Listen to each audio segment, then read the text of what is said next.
Oke, Bapak Ibu sekalian, ini materi saya yang pertama terkait dengan satu komando penyuluhan pertanian. Next, lanjut. Kenapa kita ingin mempunyai komitmen yang sama untuk menarik penyuluh itu ke pusat? Yang pertama, Bapak Ibu sekalian, ini adalah sebuah komitmen yang luar biasa dari Bapak Presiden Republik Indonesia, Bapak Prabowo, terkait dengan swasembada, ya, terkait dengan swasembada pangan Indonesia. Pada waktu ketika beliau pertama kali dilantik, ya, pada tanggal 20 Oktober, beliau menyatakan dengan tegas, ya, saya telah mencanangkan bahwa Indonesia harus segera swasembada pangan dengan sesingkat-singkatnya, waktu yang sesingkat-singkatnya, ya kayak proklamasi kan. Iya betul. Nah, itu sebuah komitmen beliau untuk melakukan atau mencanangkan sebuah program yang besar di Indonesia, yaitu swasembada pangan. Ya, kita tidak boleh tergantung dari sumber makanan dari luar. Ya, itu katanya Pak Prabowo waktu itu. Nah, itu semangat itulah yang menjadikan kita bagaimana berpikir keras ya, supaya ini lebih efektif, lebih cepat dalam waktu yang sesingkat-singkatnya Indonesia swasembada. Ya, next, coba kita dengarkan. Ya, kita dengarkan apa yang dikatakan oleh Bapak Presiden kita pada waktu saat pertama kali dilantik. Ya, next. Nah, ini coba diputar videonya, kita dengar sama-sama. Saudara sekalian, next. Saya telah mencanangkan bahwa Indonesia harus segera swasembada pangan dalam waktu yang sesingkat-singkatnya. Ya, dalam waktu yang sesingkat-singkatnya. Kita tidak boleh tergantung sumber makanan dari luar. Dalam krisis, dalam keadaan genting, tidak ada yang akan mengizinkan barang-barang mereka untuk kita beli. Karena itu, tidak ada jalan lain. Itu ya. Jadi semangatnya sampai di sini kan terasa banget ya. Terasa banget. Ya. Ketahanan pangan. Bapak. Nah, cukup. Ya. Bapak Ibu sekalian, kalau kita mendengar apa yang disampaikan oleh Pak Prabowo, udah terasa sampai sekarang, ya, bahwa semangat beliau untuk Indonesia swasembada itu luar biasa. Ya, bagaimana caranya? Ini salah satunya itu kita harus memahami dulu frameworknya, ya, framework untuk mencapai swasembada pangan itu seperti apa? Coba next lagi, coba next. Saudara-saudara sekalian. Ya, Bapak Ibu sekalian, inilah frameworknya. Kita harus mencapai swasembada pangan sesingkat-singkatnya. Bagaimana caranya? Kita ini masih banyak problematika. Ya, di Indonesia khususnya pangan kita masih banyak problematika. Kita ada climate change, ada El Nino dan lain sebagainya ya. Terus ada ketersediaan pupuk itu ketika 3-4 tahun yang lalu hanya 50% ya. Tapi sekarang ditingkatkan oleh Bapak Presiden sampai 100%. Ya. Terus alsintan kita banyak yang rusak-rusak nih. Udah tua-tua ya. Rusak dan lain sebagainya. PPL kita hanya 50% dari kebutuhan. Iya betul ya Pak. Dari 81.000 desa yang seharusnya satu desa. Satu penyuluh. Ini cuma baru separuhnya tersedia. Ya, saat ini juga kita masih baru tinggal 38.000 yang ada. Yang siap untuk kita tarik ke pusat. Itu problematika loh. Ya. Tapi kita punya modalitas yang luar biasa. Ya, modalitas kita. Yang pertama adalah luas lahan pertanian kita. Luas lahan pertanian kita 7,38 juta hektar. Ini luar biasa, gede banget. Ya, luas banget. Ini sebagai modal kita. Ya, yang kedua adalah anggaran APBN kita. Anggaran APBN kita ini luar biasa. Yang tadinya itu hanya cuma sekitar 15,62 triliun. Sekarang itu menjadi 29 triliun. Ya, maksud saya, maaf saya baca 29,37 triliun. Kenaikannya signifikan. Ini menjadi modal kita, ya. Terus alsintan kita tuh modern, ya, dan pupuk bersubsidi sudah dinaikkan oleh Bapak Presiden yang tadinya cuma 5, sekian juta ton, sekarang 9,55 juta ton. Ya, benih unggul juga kita sediakan. Ya, jadi ini adalah modalitas kita untuk mencapai swasembada. Itu Bapak Ibu sekalian. Tapi harus ada 3 syarat.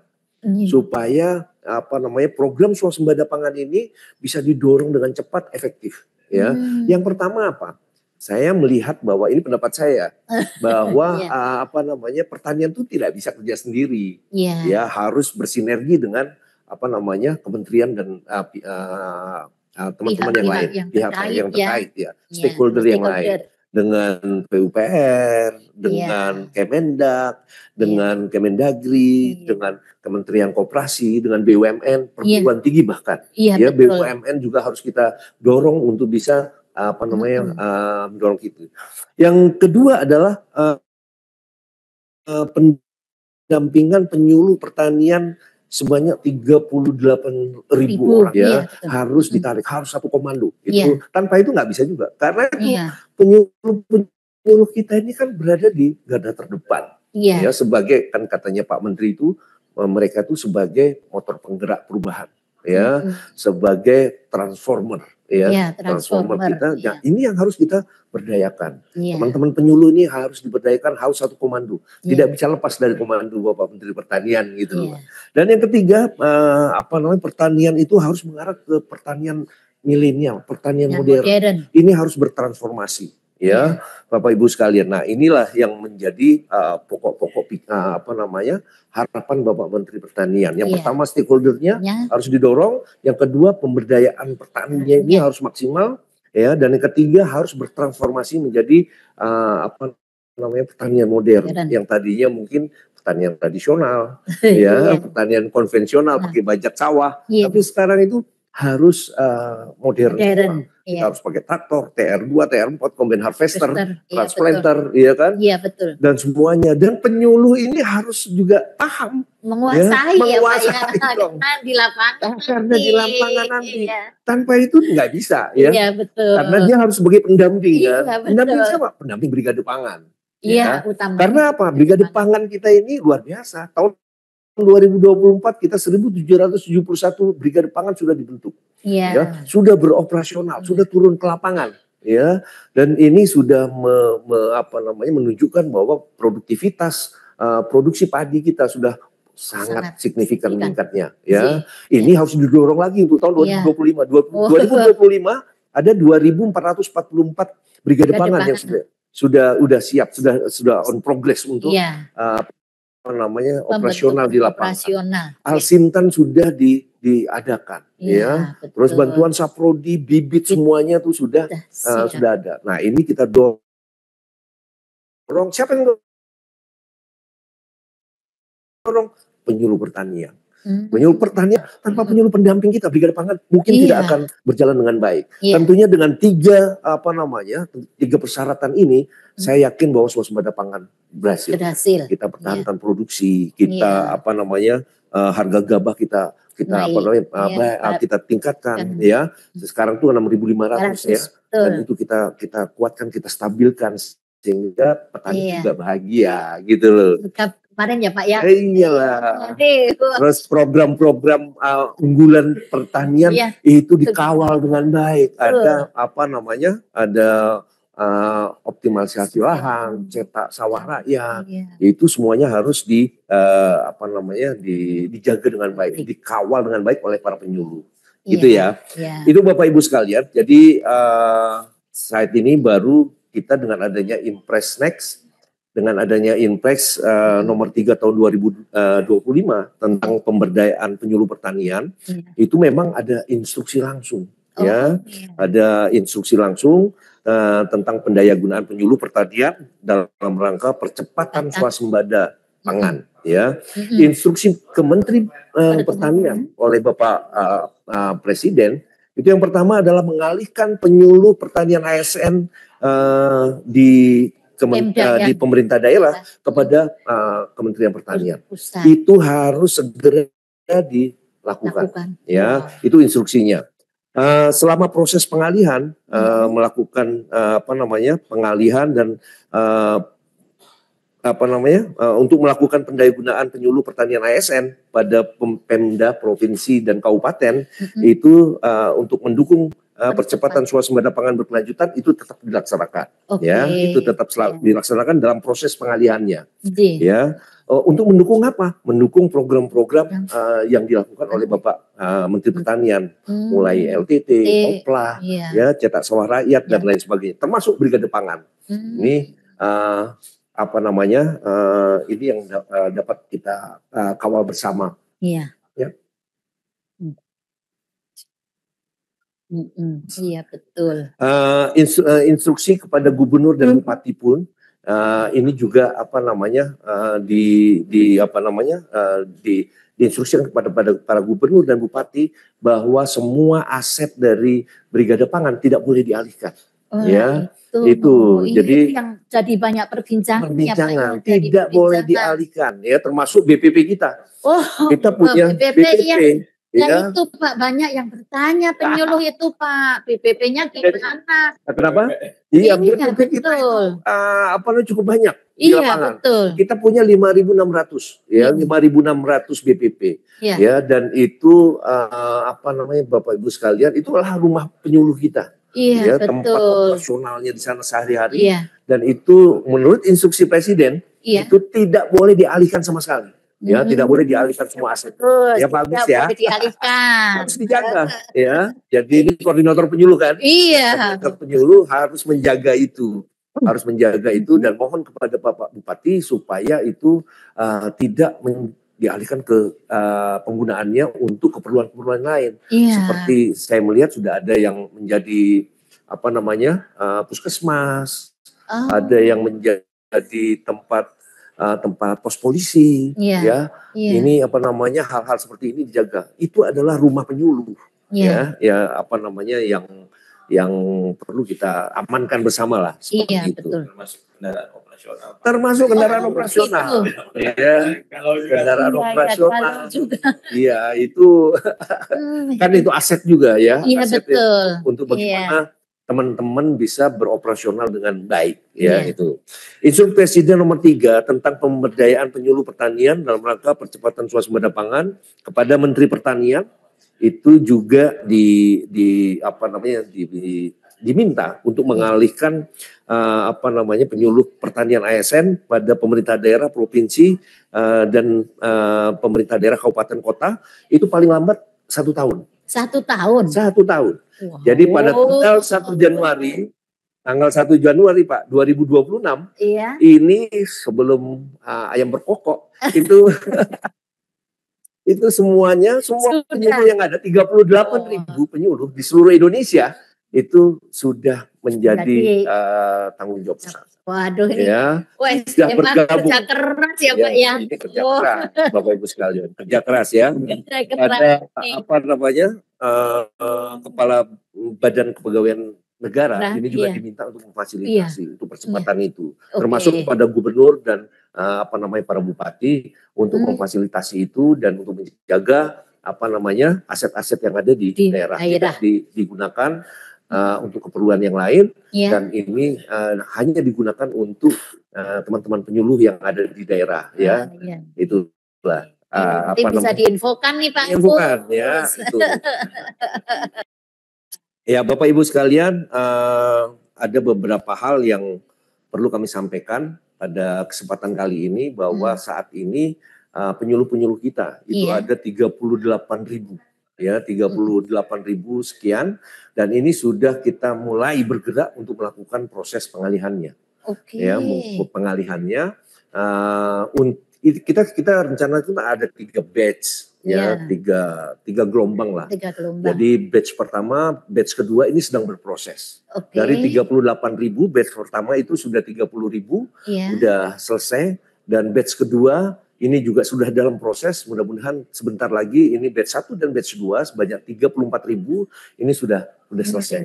Ya, sudah selesai, and clear. Ya, dan untuk batch ketiga ini residu dari batch pertama dan batch kedua, mungkin masih ada masalah-masalah administratif yang harus di-clearkan dulu nih sebelum semua beralih ke pusat. Nah, ini Bapak Ibu sekalian, mudah-mudahan nanti tanggal 31 Desember itu semuanya sudah clear. 38.000 semua beralih ke Kementerian Pertanian. begitu ya. Ya. Memang masih banyak pertanyaan-pertanyaan. Ya, banyak pertanyaan. Pak Made, gimana kalau saya nanti beralih ke pusat? Apakah nanti saya dipindahkan? Ya, itu kan paling banyak itu. Dipindahkan, nanti saya jangan-jangan ke Papua. Waduh, enggak ya. Bapak Ibu saya tidak ada yang berubah. Ya, Bapak Ibu sekalian, para penyuluh tetap berada di WKPP-nya, di wilayah kerja masing-masing. Ya, tidak ada perpindahan, apalagi nanti dipindahan ke Papua. Saya jamin tidak ada itu. Ya, tidak ada perpindahan penyuluh ke Papua. Dia tetap berada di sana. Ya, tetap berada di sana pada intinya. Dan tetap bekerja untuk daerahnya. Ya kan, juga merasa perlu adanya penyuluh di daerah itu. Jadi dia tetap bekerja di sana, ya, berkolaborasi dengan pemerintah daerah itu wajib malah, ya, malah berkolaborasi. Hanya saja Bapak Ibu sekalian, dari hasil evaluasi kita yang dulu, Bapak Ibu sekalian, banyak penyuluh-penyuluh kita yang diberikan tugas oleh pemerintah daerah di luar tusi penyuluhannya. Ya, seringnya Pak Agus. Di luar tusi penyuluhannya ada sebagai bendahara, ada sebagai bagian aset BMN, gitu. Dan ada bagian perencanaan juga tidak sesuai dengan penyuluhannya. Ya, padahal mereka ini sangat diharapkan untuk melakukan pendampingan di daerah. Ya, seperti itu. Nah, itulah yang perlu didorong oleh Bapak Menteri Pertanian, dan itu harus satu komando. Ya, makanya satu komandonya di mana? Di Kementerian Pertanian. Supaya inline program-program Kementerian Pertanian dari pusat sampai daerah. Seperti itu. Dan itu mudah-mudahan ini memberikan pencerahan ya pada kita semuanya. Jangan takut Bapak Ibu sekalian, tidak akan bakal dipindahkan, ya, tidak akan bakal dipindahkan. Malah perhatian pusat Bapak Menteri Pertanian ini udah luar biasa, Iya, betul. Ya, luar biasa pada para penyuluh yang kemarin kita dengar ini, dan kita sudah laksanakan pemberian motor kan. Wah, sudah kan ya? Ya, kemarin sudah kita launching untuk pemberian penghargaan kepada penyuluh-penyuluh yang berprestasi dan diberikan motor. Itu terakhir 187. Ya, 187 motor yang diserahkan kepada penyuluh berprestasi. Ya, itu untuk perhatiannya. Tahun 2026 nanti kurang lebih sekitar 10.000. Wow. 10.000 motor. Ya, untuk penyuluh. Itu siapa lagi? Untuk penyuluh. Ya. Harus rajin ngisi pusluhtan loh ya Pak. Pusluh tuh. Itu nanti kan tapi tidak artinya penyuluh kita kan sekarang 38.000. Kita bisa penuhi lah secara keseluruhan, pelan-pelan, tahap demi tahap. Bapak Ibu sekalian, nanti motor ini akan dibagi, dan ini tidak langsung dibagi begitu aja. Ya, tentunya ini nanti akan dinilai. Ada syarat dan ketentuan berlaku. Ya, ini ada syarat-syaratnya. Syaratnya apa? Kinerjanya harus keren. Iya dong. Iya kan? Kalian berkinerja harus keren. Nanti ini tim penilainya itu sudah ada tuh, ada Bu Lina, ada Bu Erna, ada Pak Revo. Itu semuanya tim penilai di pusat nanti. Waduh. Iya kan? Iya. Semuanya tim penilai. Jadi dinilai dari apa? Satu, kinerja. Iya. Ya. Betul. Satu, kinerja penyuluh itu harus ditunjukkan. Harus dilihat dari apa? Aktivitasnya. Ya, aktivitas penyuluh untuk melakukan pendampingan program-program strategis yang ada di Kementerian Pertanian tentunya. Kita punya LTT, kita punya OPLA, kita punya CSR, cetak sawah rakyat, ya, kita punya brigade pangan, ya, dan ini semuanya harus dilaporkan. Ya, semua kinerja penyuluhan di lapangan ini harus segera dilaporkan ke Epuslu sama Monef kita. Ya, dari sana nanti akan dilakukan penilaian, evidennya seperti apa, aktivitinya seperti apa, ketertibannya, ya, masukan-masukan dari penyuluh itu seperti apa. Dan jangan lupa kita juga selalu ada apel pagi. Apel pagi nih Pak Agus, besok apel pagi. Jadi apel pagi penyuluhan pertanian seluruh Indonesia. Jadi setiap jam setengah 8 ya Pak ya. Saya lihat sih kalau Pak Agus rajin dia. Tapi ini masih banyak nih para Iya, penyuluh betul. yang ada di wilayah timur. Berarti ini agak kurang ya aktivitasnya. Mudah-mudahan ini Bapak Ibu sekalian melalui Love ini, Bapak Ibu sekalian sudah mulai bergerak, sudah mulai aktif di dalam apel pagi. Ya, apa itu apel pagi? Itu kan media konsolidasi kita. Ya, konsolidasi kita penyuluhan Indonesia. Ya, jadi informasi-informasi terbaru Bapak Ibu bisa serap di sana. Ya, terus program penyuluhan seperti apa itu juga sudah ada. Saling sharing di sana, ya, sharing knowledge, sharing pengalaman dan lain sebagainya. Itu semuanya ada di sana. Ya, jadi Bapak Ibu sekalian, nanti ini bukan hanya sekedar ikut saja, Pak. Itu nanti di absen. Oh iya, di absen. Bagus. Itu di absen. Ya.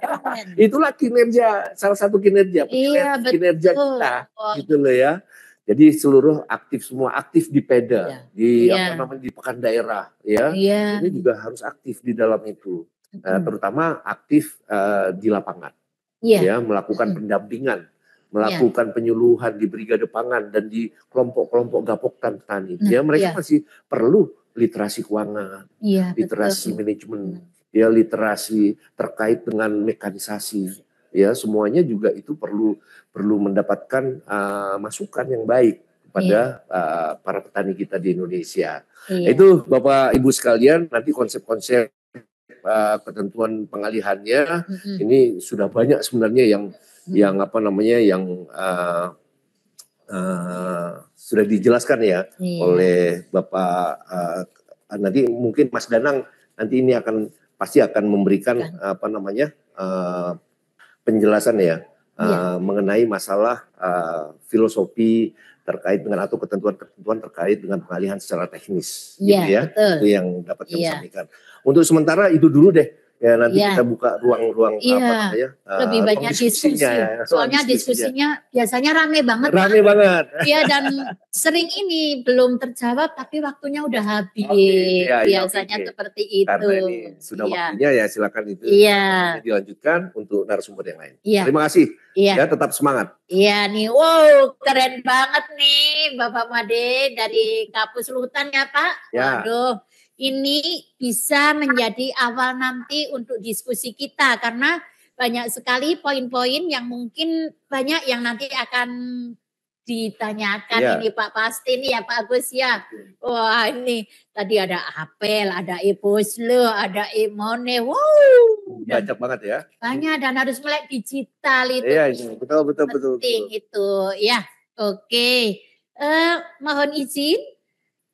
Apakah Bapak KBP masih bergabung bersama kita? Gabung Bu Nuni. Oh ya, aduh, terima kasih Pak. Tadi ini saking banyaknya jadi kelempar. Aduh, ya nanti kita bikin link yang lebih gede Pak. Ya, monggo Bapak KBP untuk bisa memberikan sambutannya dulu Pak KBP nih. Baik, monggo dipersilahkan. Ya Bu Nuni. Assalamualaikum warahmatullahi wabarakatuh. Izin gabung kembali. Waalaikumsalam. Luar biasa banyak peserta yang hadir sampai saya terlempar ya Bu Nuni. Terima kasih Pak Kapuslu sudah memberikan materinya, pencerahan untuk teman-teman, terutama bagi para penyuluh. Masih semangat ya Bapak Ibu semuanya. Meskipun banyak tugas tentunya di lapangan, kita sambil mengikuti kegiatan literasi terkait dengan satu komando penyuluh pertanian ini. Selanjutnya nanti akan tentu disampaikan secara panjang lebar, secara detail dari Biro OSDMP, Pak Agung Danang Rahadi. Ya tentu nanti akan menyampaikan bagaimana sih permasalahan maupun progres pengalihan penyuluh pertanian daerah batch 1, batch 2, batch 3 ya, yang tentu sudah berprogres, sudah lebih baik. Nah, nanti bagaimana data yang sudah masuk di Biro OSDMP akan disampaikan secara detail oleh Pak Danang. Bapak Ibu yang kami hormati, tidak panjang yang kami sampaikan, sekedar memberikan memberikan ini aja motivasi buat kita semuanya bahwa alhamdulillah dengan kinerja penyuluh saat ini, capaian-capaian dari target yang sudah ditentukan oleh Bapak Menteri Pertanian ini sudah terlihat hasilnya. Luar biasa hasil dari rilis BPS kemarin ya. Produksi beras kita meningkat cukup signifikan ya. Sehingga beras ya ini menjadi peredam inflasi. Sehingga tidak terjadi inflasi karena pengaruh harga beras. Selanjutnya juga beras sudah tidak menjadi lagi ya tadi penyumbang inflasi ya, karena selama ini inflasi ini salah satunya dikarenakan kenaikan harga beras. Nah ini alhamdulillah kita bersyukur, kemudian NTP kita juga nilai tukar petani naik ya menjadi 124,36. Ini tentu menunjukkan bahwa tingkat kesejahteraan petani juga meningkat. Nah ini berkat kerja keras ya Bapak Ibu semuanya, para penyuluh di lapangan yang setiap hari turun ke lapangan mendampingi para petani ya dalam kegiatan oplah rawa maupun oplah non rawa tentunya, berbagai kegiatan di lapangan dalam rangka peningkatan produksi padi. Tentu capaian ini harus kita jaga, kita rawat dengan baik sehingga ke depan ya capaian kita ini benar-benar bisa mewujudkan swasembada pangan yang sudah ditargetkan oleh pemerintah. Sebagaimana tadi disampaikan juga oleh Bapak Kapusluh ya, cita-cita swasembada pangan dari Bapak Prabowo Subianto harus tercapai dalam waktu sesingkat-singkatnya. Mudah-mudahan satu tahun kepemimpinan beliau ya di Oktober ini bisa dideklar bahwa kita sudah mencapai swasembada pangan. Kita ketahui kemarin Bapak Presiden di forum FAO, di forum PBB, mohon maaf, beliau menyampaikan bahwa Indonesia sudah mencapai swasembada beras ya. Ini terlihat dari stok beras kita yang sudah mencapai 4 juta ton tentunya. Nah ini sebuah kebanggaan buat kita semuanya, bagi rakyat Indonesia, bangsa Indonesia, di mana Bapak Presiden sudah menyampaikan di dunia internasional bahwa stok beras kita ini cukup untuk memenuhi kebutuhan Indonesia maupun untuk negara lain. Bahkan beliau menyampaikan Indonesia siap mengekspor ya beras yang dihasilkan itu untuk membantu negara-negara yang membutuhkan. Ini luar biasa sekali. Aplaus buat kita semuanya, para penyuluh, para pendamping. Selanjutnya Bapak Ibu yang kami hormati, permasalahan pengalihan penyuluh pertanian ini mudah-mudahan bisa terselesaikan ya sebagaimana target kita ya Pak Kapusluh, tahun depan 2025 harapannya sudah beralih semua ya. Ini sisa 3 bulan, mudah-mudahan permasalahan di lapangan ya bisa segera diatasi. Mungkin ada kekurangan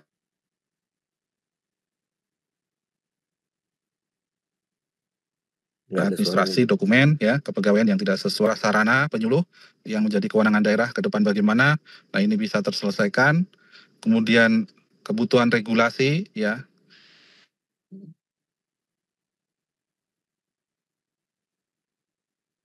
Saya yakin di Pemprov ya Pemda setelah pengalihan penyuluh ini.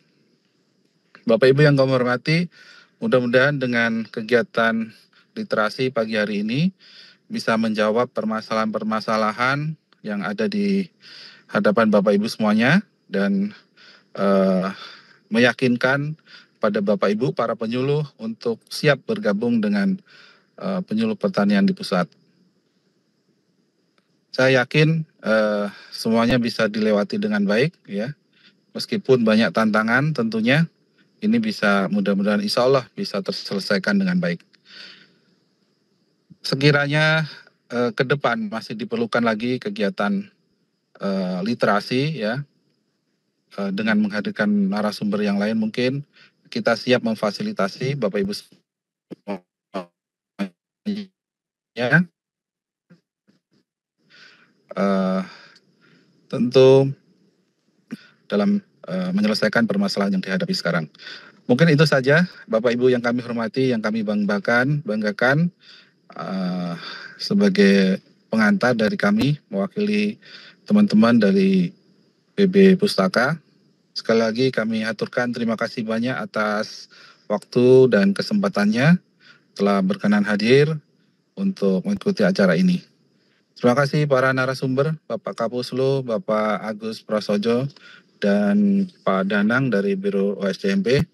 Mudah-mudahan apa yang menjadi permasalahan ataupun kegelisahan dari para penyuluh ini bisa kita jawab dengan baik, bisa diselesaikan di lapangan. Terima kasih, selamat melanjutkan kegiatan literasi love pada pagi hari ini. Wassalamualaikum warahmatullahi wabarakatuh. Selamat pagi dan salam literasi. Ya, terima kasih Bapak KBB, Bapak Eko Nugroho Darmoputro atas sambutannya. Terima kasih sekali ini dan memberi kesempatan kepada Bapak-bapak dan Ibu-ibu. Ya. Kemudian para sobat tani mohon izin, ini ada beberapa rekaman video dari teman-teman penyuluh nih Pak. Iya. Danang sama Bapak Kapus Luhtan bisa mendengarkan. Ini rekaman ini kita ambil dari para penyuluh di lapangan. Mungkin host bisa membagikan video dari testimoni para penyuluh atau komen-komen dari penyuluh. Monggo dipersilakan host. Pertanian dari seluruh penjuru Indonesia yang siap berbagi pengalaman, harapan, dan semangat baru dalam perjalanan satu manusia aparatur. Nah ini soalnya nanti akan banyak berkecimpung nih para penyuluh dengan dari Biro OSDMA. Dan alhamdulillah hari ini Bapak Agung Danang Rahadi SEMAP dari Biro OSDMA sudah berkenan membersamai kita untuk bisa memberikan materi atau memberikan pencerahan ya Pak ya kepada para penyuluh bagaimana ini pengalian penyuluh ke pusat. Kepada yang kami hormati Bapak Danang, monggo dipersilakan. Dibantu aja. Oke. Host tolong dibantu untuk materi Bapak Danang.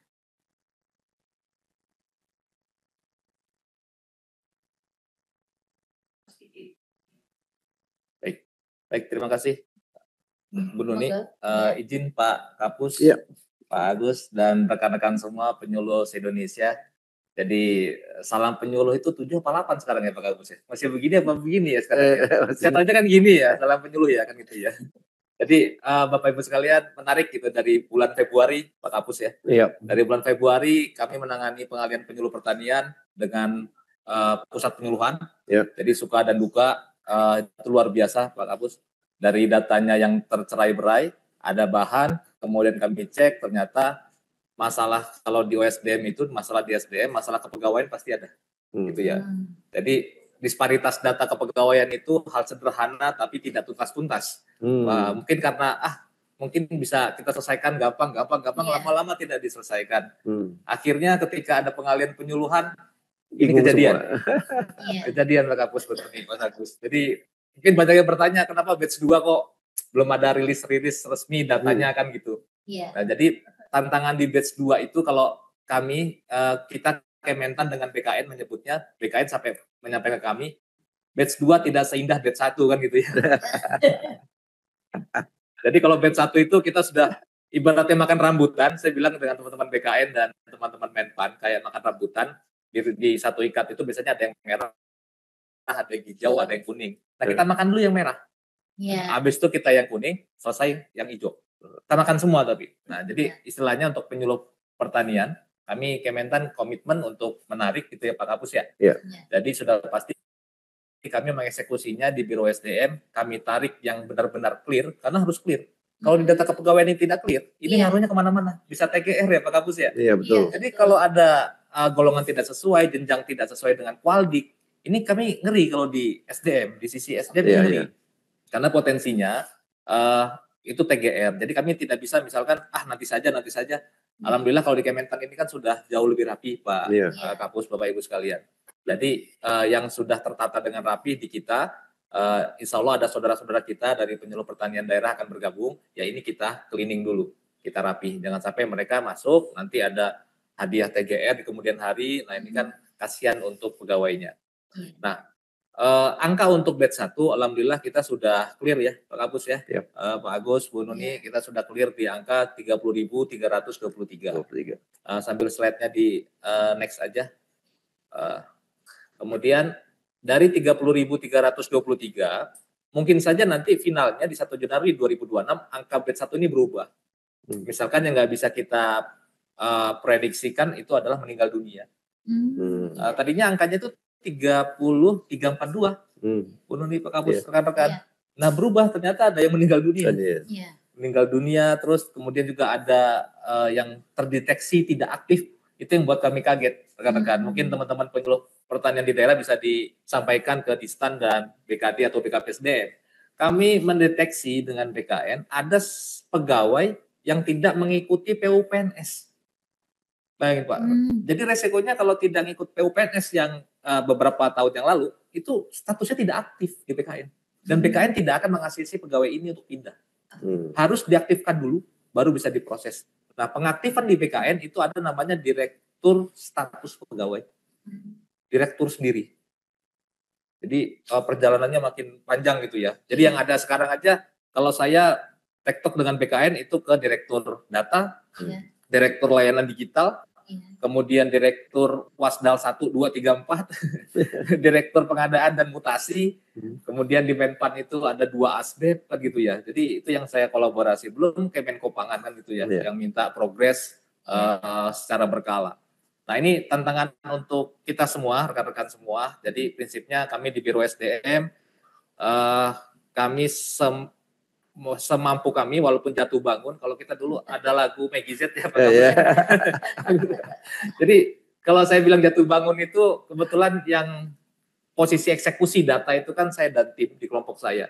Jadi tim saya saking melihat data segitu besar, nggak cuma ribuan, tapi 38.000, bahkan stok kita dengan teman-teman Pusluh dulu awalnya 39.000, lebih bahkan 42.000 ditambah yang CASN. Ya luar biasa, akhirnya ada keterbatasan, sakit, sembuh, sakit lagi, sembuh, sakit. Ya tapi itu saya bilang nikmat lah. Kalau nikmat kita karena bekerja itu kan insya Allah barokah kan gitu ya. Nah ya posisinya untuk batch 1 itu sudah terbit SK pengalihan dari BKN, itu sudah tanda tangan BKN semua, dan posisi per hari ini Bukaru sedang mengejar tanda tangan elektronik untuk SPMT-nya. Nah, jadi di SPMT itu kan maksimal 200 sekali tanda tangan. Jadi kami nggak bisa langsung 30.323, tidak bisa. Karena dari aplikasi BSRE-nya hanya 200. Per hari itu ya? Sekali, Pak. Sekali klik itu 200. Jadi Bukaru itu harus masukin paspres 152 kali. Nah, nyari waktu kepala biro 152 kali itu tantangan. Tantangan lagi. Jadi tantangan lagi teman-teman, 152 kali Pak Kapus. Saya bilang ya Bu, nanti kalau capek ya gimana ya, nggak bisa gantian Bu. Nggak bisa diganti ya. Ada beliau yang langsung paspres, tapi ya semoga minggu ini kelar gitu ya, selesai. Artinya nanti untuk 30.323 ini insya Allah sudah clear, sesuai dengan tayangan.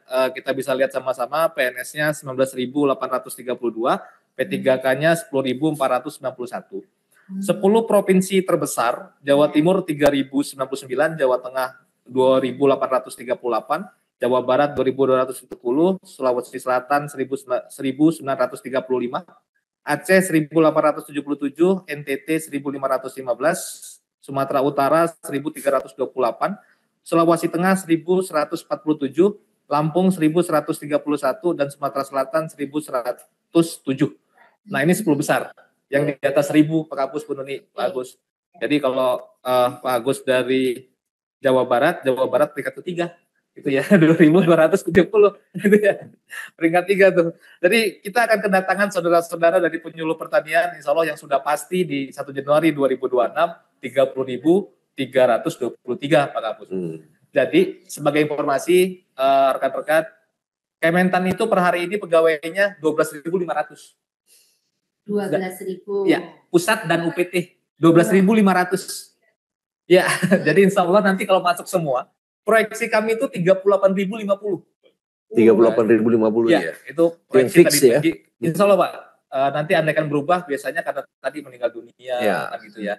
Nah jadi insya Allah pegawai kita tahun depan tembus 50.600-an. Wih, terbesar berarti ya. Besar Pak. Jadi lumayan kita sudah sah bergabung di kementerian skala besar gitu ya. Skala besar. Jadi Kementerian Agama, Kemenkyu, Kementerian Pertanian gitu ya. Pertahanan. Iya, yang besar-besar ya Pak Kapus, Bu Nuni, Pak Agus. Nah jadi posisinya ini sudah insya Allah tinggal siap rilis. Walaupun di slide selanjutnya tolong, ada residu di batch 1 itu 722. Yang kami TL di batch 2 ada 419, karena kami ragu terkait data kepegawaian tadi, makanya saya sampaikan di awal, rekan-rekan, clearnya data kepegawaian ini sangat penting dalam pengalihan. Ketika kami ragu, misalkan contoh nih, kami menemukan ada D3, P3K, Qualdiknya D3, golongannya 11. Kan nggak mungkin, golongan 11 itu S3. Nah, tidak mungkin ada pengadaan penarikan pengangkatan P3K itu langsung ke golongan 11. Tidak mungkin, pasti ada yang salah. Kami kejar, kalau SK-nya nggak menjawab, kami kejar sampai penetapan formasi. Nah, penetapan formasi apakah pasti benar? Belum tentu juga. Kami menemukan di daerah Gunung Mas, itu pengangkatan pertamanya penyelia. Golongan 9, P3K. Qualdiknya D3. Nggak mungkin kan? Nggak mungkin. Golongan 9 itu adalah S1. Ya, itu kami cek penetapan formasi penyelia. Nah ini akhirnya sudah saya laporkan ke Bukaro, dan Bukaro minta yang seperti ini memang ada kesalahan, kemungkinan nih ya, ada kesalahan dari fundamentalnya. Nanti kita bahas dengan Menpan dan BKN khusus. Kita rapat terbatas. Harus hadir nanti Direktur Data dan Asdef Perencanaan ASN. Jadi Pak Suryo, Pak Buana, Pak Suryo dari Menpan, Pak Buana dari BKN, dan Bukaro kami akan kapan mereka longgar, kita akan kumpul bahas ini. Karena ini yang kasihan Pak, kita tinggal atau gimana? Kalau penyuluhnya ingin pindah. Nggak mungkin. Penyuluhnya ini yang seperti ini pengen pindah kan gitu ya. Kami siap dialihkan segala macam. Ya inilah kita usaha. Ya, semoga nanti prosesnya mudah di Menpan dan BKN. Nah kemudian sementara dari batch 1 kita sudah men-take down data 203 Pak Kapus, Pak Agus, Bu Nuni. 203 ini sementara ada surat Pemda yang menyatakan mereka tetap di Pemda karena sebagian besar menjadi struktural. Gitu ya, karena mereka menjadi pejabat struktural seperti itu kan. Nah, jadi kalau udah jalurnya struktural ya pilihan itu ya. Ya. Tapi tetap yang harus kita garis bawahi rekan-rekan semua dan teman-teman penyuluh se-Indonesia, Kementerian Pertanian itu tidak dalam posisi memberikan persetujuan untuk tidak dialihkan. Itu bukan porsi Kementan. Nah, nanti pegawai-pegawai yang disampaikan melalui surat kepala daerah tidak dialihkan, kami akan kumpulkan. Kemudian datanya kami akan ekspos dengan BKN, Deputi Pengawasan dan Pengendalian. Karena di BKN itu ada Deputi Wasdal, isinya auditor kepegawaian. Jadi biasanya auditor itu kan di inspektorat ya. Nah di BKN itu ada eselon 1 isinya auditor kepegawaian semua. Itulah Deputi Pengawasan Pengendalian. Saya sudah komunikasi dengan beberapa kontak person di Direktur Wasdal 1, 2, 3, 4. Bahwa ini kami kumpulkan dulu, nanti dibahas. Dan nanti yang memutuskan harusnya ke bapaknya para ASN. Bapaknya para ASN adalah kepala BKN. Bapak Prof. Judan. Saya sudah sampaikan ke teman-teman BKN, ya harusnya ini bukan kami yang putuskan. Kementan itu kan sebenarnya tinggal menerima mana penyuluh yang dialihkan dari statusnya Pemda ke Kementerian Pusat. Nah tapi sebelum masuk, karena tadi datanya beragam, disparitasnya tinggi, ya kami pilih-pilih, kami verbal. Clear verbal 30.323, oke masuk. Nah, yang lainnya ini stop dulu gitu kan. Nah, ada juga akhirnya daerah-daerah yang menyampaikan dengan surat kepala daerah langsung taruh tangan gubernur atau bupati atau wali kota. Mereka tidak dialihkan dengan bermacam alasan, sebagian besar akan diangkat menjadi pejabat struktural. Nah, Apakah ini udah pasti? Makanya kalau kami melihat, kami tidak, Kementan tidak menyampaikan, oh iya, tidak dialihkan. Ini kami take down datanya, sebatas kalau kami sampaikan suratnya masuk, info ke kami take down datanya. Untuk kami nanti bahas dengan Deputi Wasdal BKN. Artinya Bapak Ibu yang sudah, mungkin ada yang sudah menganggap, oh saya fix tidak dialihkan, sebenarnya belum putus gitu ya. Jadi mohon maaf kalau nanti pada hasil akhirnya bapaknya para ASN, kepala BKN memutuskan semua harus beralih ke pusat. Nah kan jawaban seperti itu juga berpotensi bisa saja kepala BKN memberikan putusan begitu. Karena di impresnya tidak ada pilihan. Itu Pak ya. Tapi kita karena ini yang kita pindah itu adalah manusia ya Pak Kapus ya. Jadi kita memang di sisi tertentu di bidang SDM itu kita adalah pertimbangan khusus gitu ya. Misalkan ada penyuluh yang diangkat menjadi sekretaris dinas Pak Kapus, Pak Agus. Ya kan, ini kan udah jalur karir gitu ya. Nah, malah saya mendoakan yang bersangkutan semoga Bapak jadi sekda. Kan gitu ya. Artinya dia sudah di jalurnya sudah pindah dari jalur fungsional ke jalur struktural gitu ya. Nah, saya bilang kalau Bapak proyeksi ke depan bagus lah ya struktural, ya sudah Bapak di situ saja. Menurut saya itu kan prestasi juga ya Bapak. Dia dari Madya kemudian jadi sekretaris dinas, ya semoga dia jadi kepala dinas dan lanjutkan gitu ya. Ada beberapa sebagian besar begitu.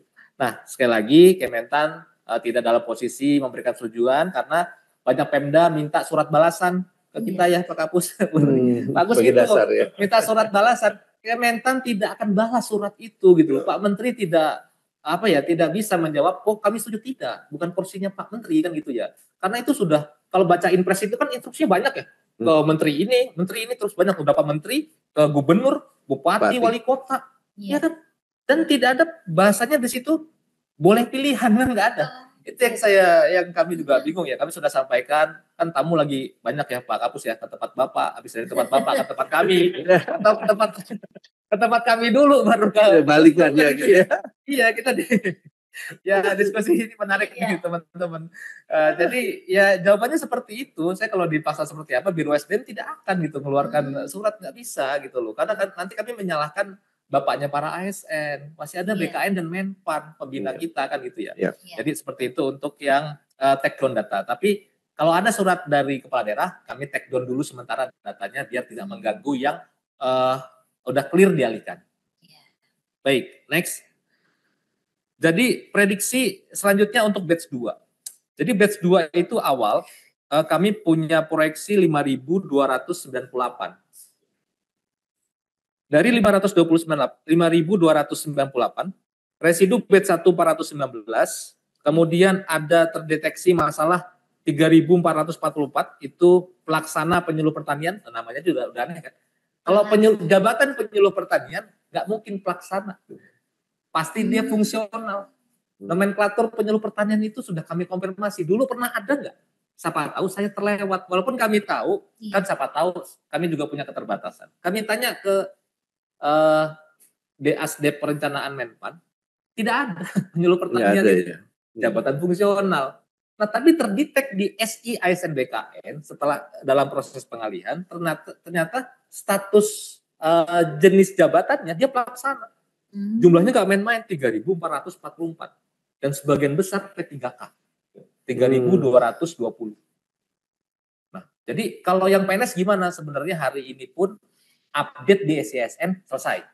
PNS misalkan data di SISN-nya pelaksana. Itu update sekarang pun diganti menjadi fungsional itu bisa kalau PNS. Jadi harusnya teman-teman yang terdeteksi pelaksana hubungi BKD atau BKP SDM, update data ke fungsional. Kalau PNS bisa, harusnya clear nih. Nah, tapi ini juga ternyata hal yang nggak mudah Pak Kapus, Pak Agus pun nih. Ini bukan hal yang mudah. Yaitu tadi kan kita 528 Pemda se-Indonesia yang kami koordinir. Warnanya beda-beda. Cara kami berkomunikasi juga akhirnya beda-beda. Sudah pasti kan? Kita punya trik-trik sendiri bagaimana menangani wilayah Jawa, Kalimantan, Sulawesi, apalagi wilayah Timur. Kami punya trik sendiri. Jabatannya juga hanya penyuluh pertanian ya Mas? Ya, itu masalah kedua. Wah, sudah tahu bocoran nih Pak Agus. Sudah tahu bocoran Pak Agus. Nah, jadi selanjutnya sisa flagging 1435 ini asalnya dari blow mapping kemudian tugas belajar atau CLTN, cuti di luar tanggungan negara, kemudian pindah instansi dan tidak aktif. Kami cek lagi. Jadi kami cek tuh, orang-orang yang 1435 kami cek. Dan ada hal yang menarik ketika kami cek-cek data, Inpres itu kan bulan Februari ya. Iya. Ada penyuluh di satu Pemda, kebetulan penyuluhnya nggak banyak, hanya 7 kalau nggak salah. Langsung Minta ganti jabatan. ganti jabatan. Jadi Pemdanya pikir kami tidak tahu, padahal kan kita di pusat penyuluhan di Kementan lah, data itu kan kuat, ada semua. Dan ditambah di SIS itu kan ada histori jabatan. Nah, jadi kalau mereka bilang, oh kami sudah punya rekomtek dari BKN Aimut. Nah saya konfirmasi ke Deputi Wasdal, kami bisa kok mudah membatalkan rekomtek.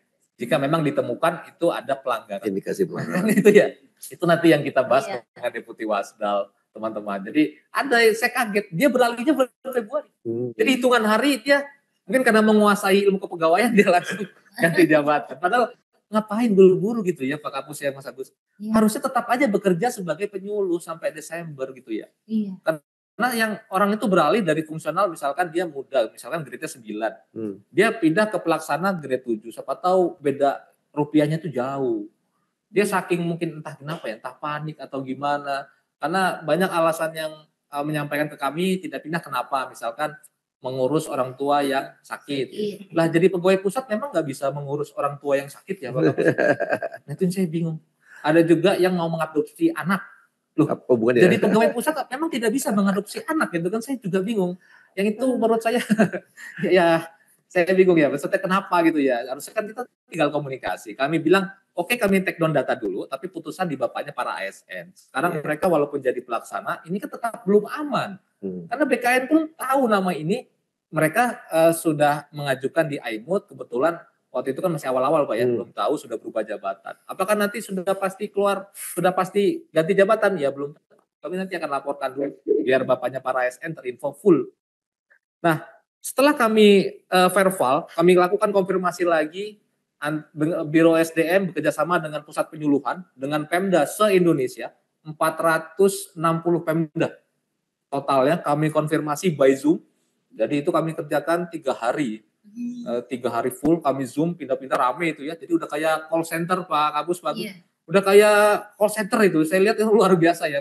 Bu Karo pun hadir saat itu langsung menyaksikan, langsung ditanya ini pegawai ada masalah SK-nya mana. Jadi teman-teman penyuluh mungkin ada yang hadir juga ya, ada yang sempat hadir. Kami buat teman-teman Pusloh membuat breakout room banyak. Nah, jadi kami 95% udah pegang data dukungnya. Untuk batch 2 yang ini sebagian besar masalah, 4.309, 95% kami pegang data dukung. Nah, ini kita pegang. Nah, kemudian next. Jadi potensi yang akan berpindah ke Kementerian Pertanian, pertama batch 1 30.323 ini sudah terbit SK. Kemudian batch 2 4.309 posisinya dari hasil kita verbal kemarin Pak Kapus yang bersama dengan 460 Pemda, data dukung semuanya, kami sudah setor ke BKN. Nah harapan kami ketika disetor tolong diupdate yang tadinya pelaksana menjadi JF. Itu yang tidak ada jenjang, ini jenjangnya ada kelihatan kan itu ya, jenjangnya ada nih. Gitu ya. Kalau kurang puas nanti kita ketemu Pemdanya bisa deh kan gitu ya. Kalau memang kurang puas karena waktu sudah di tanggal 8 Oktober kita hari ini kan gitu. Nah kemudian CASN Penyuluh Pertanian formasi 2024 totalnya 3.418. Ini menunggu persetujuan Menteri PAN dan RB. Makanya tadi saya sampaikan potensi kita berpindah 38.050 per hari ini. Nah di luar ini ada kemungkinan naik dikit, turun dikit dan naiknya agak banyak Pak Kabus. Jadi masih ada penyuluh-penyuluh yang berkeinginan dia posisinya sekarang masih di struktural, kemudian dia di jabatan lain, pengen mengaktifkan kembali.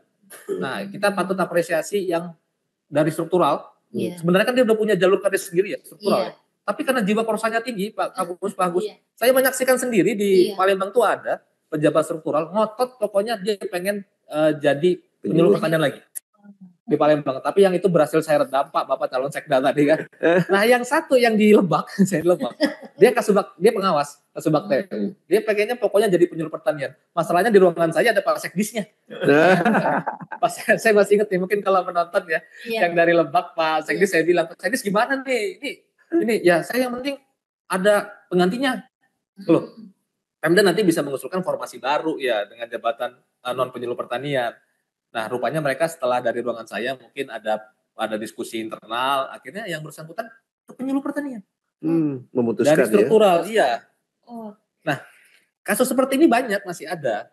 Nah, sekarang belum bisa kami tuntaskan karena IMUT-nya kami blok. Kami Biro SDM minta untuk penerbitan rekomtek yang akan ke penyuluh pertanian dan keluar penyuluh pertanian diblok dulu. Jangan diproses rekomteknya karena kalau tidak diproses, kalau ini tidak diblok, ya data goyang-goyang. Bergerak terus. Data bergerak terus. Lah kapan selesainya kan gini ya. Nah, jadi setelah kami blok IMUT ternyata ada Pemda yang berani merubah jabatan tanpa rekomtek. Itu pun udah kami pegang. Jadi mohon nanti mohon maaf, saya mungkin mohon maaf ke Pemdanya gitu ya kalau nanti ada surat cinta dari BKN. Kok ada berubah jabatan tanpa rekomtek? Kan tidak bisa. Nah, akhirnya kami antisipasi, kami maju ke direktur layanan digital. Akhirnya menu updating data jabatan khusus penyuluh pertanian blokir lagi. Diblokir lagi supaya jangan berubah dulu. Jadi teman-teman yang mungkin masih ngerasa gimana belum mungkin sense-nya nggak di pusat gitu seperti apa, tenang dulu, sabar dulu, kita tunggu sampai bulan Desember kan gitu ya. Jadi jangan sampai nyari jalan kemana-mana, nyari waktunya Pak Kapuslu, kapan bisa ketemu kan gitu ya. Karena nggak dikit yang lobbyiannya udah tingkat tinggi Pak Kapuslu. Merayunya luar biasa gimana caranya, tapi ya alhamdulillah saya nanti tidak tergoda gitu ya. Kalau tergoda bahaya karena kami yang salah nanti. Nah, jadi posisinya 38.050. Lanjut. Nah, ini untuk rincian batch 2, kendala batch 2 intinya ada 2. Jadi ada yang terdetek fungsional, terdetek pelaksana, totalnya 3.440. Banyak. Yang tadi Pak 3.440. Ini rinciannya sudah ada. Teman-teman yang hadir di Zoom atau dan YouTube bisa di screenshot. Di sini sudah kami rinci per Pemdanya. Sudah ada, saya tidak bacakan satu-satu ya, karena ini rigid. Silakan aja di screenshot, nanti disampaikan ke pengelola di Distan dan BKD atau BKPSDM. Nah, PR kita itu adalah yang kolom pelaksana. Saya kasih contoh satu, Aceh. Provinsi Aceh itu ada di batch 2, 53 terdeteksi fungsional, 412 terdeteksi pelaksana. Nah, 412 ini kami sudah, sebagian besar kami terima ini ya sudah cek data dukungnya. Dan mereka penyuluh pertanian. Gitu loh. 412 ini. Jadi sebenarnya kan tinggal diupdate. Nah, menjadi sulit karena 410-nya P3K. Jadi kalau P3K updating datanya itu Pemda tidak bisa melakukan. Tidak ada menunya. Menunya tidak ada. P3K itu tidak bisa merubah jabatan, merubah golongan, tidak ada. Sesuai dengan Undang-Undang ASN, kan tidak ada jenjang karir dan perubahan jabatan. Kalau mau ganti jabatan kan ikut ujian lagi. Kalau P3 kan seperti itu. Nah, 410 ini yang bisa update ada hanya BKN, Direktorat Data ASN. Satu-satunya yang bisa mengupdate data mereka, merubah. Nah, untuk merubah, Direktorat Data ASN butuh approval dari Kementerian PAN dan RB. Nah, jadi Kementan ini posisinya kami di tengah, lari kanan, lari kiri, gitu kan. Kita pokoknya demi penyuluh pertanian kan, kita lari-lari, ya ditemani dengan Puslu gitu ya, Biro SDM dan Puslu, kita sudah lari kanan, lari kiri, ayo kemana nih? Sampai akhirnya tadi pagi saya minta arahan Bu Karo sebelum ke sini, saya minta arahan terkait 2 kendala ini, arahan Bu Karo, kita cari waktu Pak Asdep dan Direktur Data ASN untuk kita rapat dimanapun mereka bisa. Mau di BKN ayo, di Menpan ayo, di Kementan ayo. Jadi kita siap aja, kalau bisa di Kemenpan ayo kita ke Kemenpan. Kita selesaikan ini datanya, ini data dukungnya. Bisa enggak diupdate kan gitu ya. Nah, kendala yang kedua, dari 4.309, ada 1.682, itu tidak ada jenjang. Jadi di jabatan, di aplikasi itu hanya penyuluh pertanian. Harusnya kan ada penyuluh pertanian ahli pertama, ahli madya, ahli muda, atau dia terampil, dia mahir, atau penyelia, gitu kan. Nah, pemula. Nah, ini tidak ada, 1.682. Nah, ini tantangan lagi, jadi Menpan dan BKN tidak bisa memindahkan kalau tidak ada jenjang, masih terdeteksi pelaksana. Nah, ini yang menyebabkan batch 2 akhirnya mundur. Yang tadinya kami mau selesaikan bulan September, akhirnya tidak bisa. Karena ada tadi 3.440 dan di luar itu ada masalah lagi 1.680. Tidak ada jenjang. Nah, kabar baiknya setelah kami verbal kemarin dengan Pemda, 95% data dukung kami sudah pegang. Nah, ini yang kami akan meyakinkan BKN dan Menpan, ini loh datanya, kurang apa lagi kira-kira kan gitu ya. Ya kalau mereka yakin harusnya aman ya Pak Kapus ya. Kita bisa tarik langsung 4.309. Nah kemudian setelah itu ditarik berarti kita sudah punya stok 30 stok ini 34.000 sekian. Nanti kalau masuk yang CASN 2024 jadi 38.000 sekian. Jadi insya Allah kita akan kedatangan teman-teman saudara-saudara dari penyuluh pertanian itu sebanyak total tahun depan dengan pegawai organik kita Pak 50.000 ya lebih ya. Tantangannya pasti ada. Kalau kemarin kami diskusi misalkan kayak presensi nanti kan dengan GPS ya. Bagus, Bu Nuni. Kita dengan GPS kita akan taruh titik-titiknya. Misalkan dia di kecamatan ini dia bertugas di BPP mana. Berarti kan yang kita titik BPP-nya. Nah kemarin kami diskusi dengan Pemda lingkup Sulawesi Tengah dan Sulawesi Utara. Ternyata ada di Sulawesi Utara itu yang tidak ada sinyal. Nah saya pikir kalau tidak ada sinyal jangan-jangan penyuluhnya juga menggunakan HP-nya masih poniponik atau poliponik gitu ya. Bukan smartphone kan gitu ya. Apakah apa iya gitu ya. Mungkin nanti ini yang perlu ditelusur. Sudah pasti yang terdepan tim penyuluh pertanian Pak izin Pak gitu ya. Karena lebih menguasai Medan. Kalau kami Biro SDM itu kan nanti kami punya perangkat, kita punya mapping Google Maps se-Indonesia, peta se-Indonesia. Nanti kita cari kantor BPP-nya sebelah mana, kita akan titik. Jadi nanti penyuluh nanti dengan radius tertentu dia bisa presensi. Nah sudah pasti begitu kan. Kalau kita ngatur begitu nanti dari rumah bisa presensi kan gitu ya. Di rumah bangun tidur Pak Kapus dia presensi kan gitu ya. Sepertinya tidak pas juga. Nah yang kedua yang lebih penting kita berbicara kinerja nanti kalau kami dari Biro SDM titip Pak Kapus nanti indikator kinerja mandatorinya. Karena peraturan manajemen kinerja kita itu sama. Kalau sudah ASN itu berarti Permenpan 6 tahun 2022. Udah pasti itu sama. Jadi kalau kita ingin menjaga kinerja para penyuluh, ya tetapkan saja indikator kinerja mandatorinya. Jadi penyuluh ini misalkan dikunci untuk pendampingan atau supervisi kan gitu ya. Atau apa yang saya yakin teman-teman Puslo yang lebih menguasai. Nah ketika itu masuk ke SKP, ditambah nanti kita monitoring kehadirannya, saya yakin harusnya sesuai apa yang ditargetkan Pak Presiden ya. Jadi swasembada berkelanjutan ya Pak Kapus, Pak Agus ya. Swasembada pangan.